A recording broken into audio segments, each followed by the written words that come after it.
Hi guys! ඔන්න අද මම අරගෙන ආවා රසම රස Arabic chicken rice එකක්. අද ඉතින් මේ chicken rice එක හැදුවේ අපේ මහත්තයා තමයි. හරිම රසට තිබ්බා. අපි බලමුකෝ මේක හදන්නේ කොහොමද කියලා. මුලින්ම ලුණු ගෙඩි 3ක් විතර හොඳට කපා ගන්න. සුදු ලුණු තනි ගෙඩියක් අරගෙන ඒකේ උඩ කොටස විතරක් කපලා පැත්තකින් තියාගන්න. මේකටම අපි තක්කාලි අමුමිරිසුයිත් කපලා පැත්තකින් තියාගත්තා. දැන් ඔයාලට ඕන ප්‍රමාණයට හාල් අරගෙන හොඳට හොදලා වතුර ටිකක් දාලා හාල් ටික හොඳට පෙඟෙන්න තියාගන්න ඕනේ. ඊට පස්සේ භාජනයක් අරගෙන ඒකට පොල් තෙල් දාලා ලුණු ටික දාගමු අපි හොඳට බැදගන්න. මේ ලුණු බදිද්දී ලිප ගොඩාක් අඩුවෙන් තියාගෙන බදින්න. මොකද නැත්තම් ඉක්මනින් මේ ලුණු ටික කර වෙන්න බලනවා.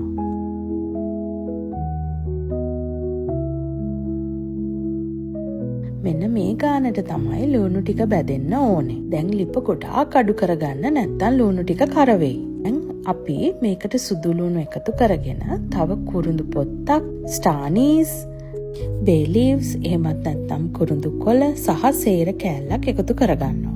ඊට පස්සේ අපි මේකට chicken එකතු කරගන්නවා හමත් එක්කලා. ඒක ඔයාලා කැමති විදිහකට එකතු කරගන්න පුළුවන්. දැන් අපි මේකට ලුණු ටිකක්, කහ ටිකක්, මිරිස් කුඩු, තුන පහ කුඩු සහ මස් කුඩු එකතු කරගන්නවා. එහෙම නැතුව ඔයාලා ගාව ගරම් මසාලා කුඩු තියනවා නම් ඒක එකතු කරගන්න පුළුවන් නම් තවත් හොඳයි.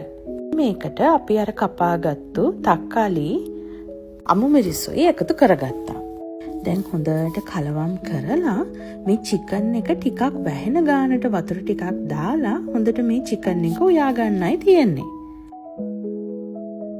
බලන්නකෝ අර කැරමලයිස්ඩ් වෙච්ච ලුණුත් එක්කලා chicken එක ලස්සනට ඇවිල්ලා තියෙන හැටි. දැන් අපි මේකට හාල් ටික දාගමු. ඔයාලා කැමති නම් මේක රයිස් කුකර් එකේ තියාගන්නත් පුළුවන්.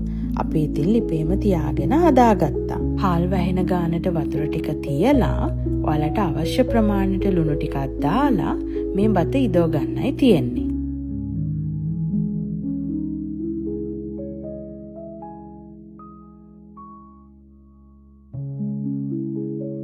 දැන් අපි බත ඉදෙනකන් ඒකට ඕනේ කරන රයිතා එක හදාගමු. මේකට අපි පිපිඤ්ඤා ගෙඩියක් කොටු හැඩයට කපාගෙන, තව ලුණු ගෙඩියකුත් ඒ විදිහටම කපාගෙන, අමු මිරිස් කරලකුත් මේකට එකතු කරගත්තා.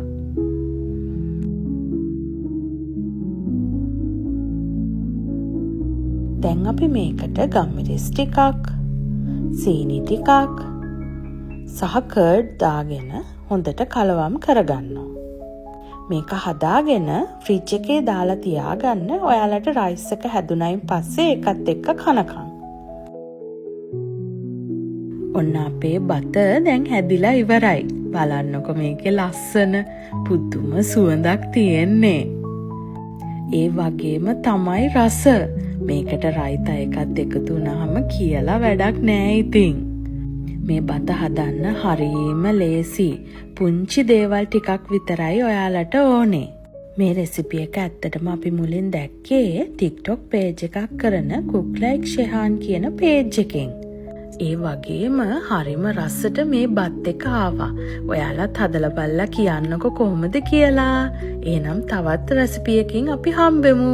Bye!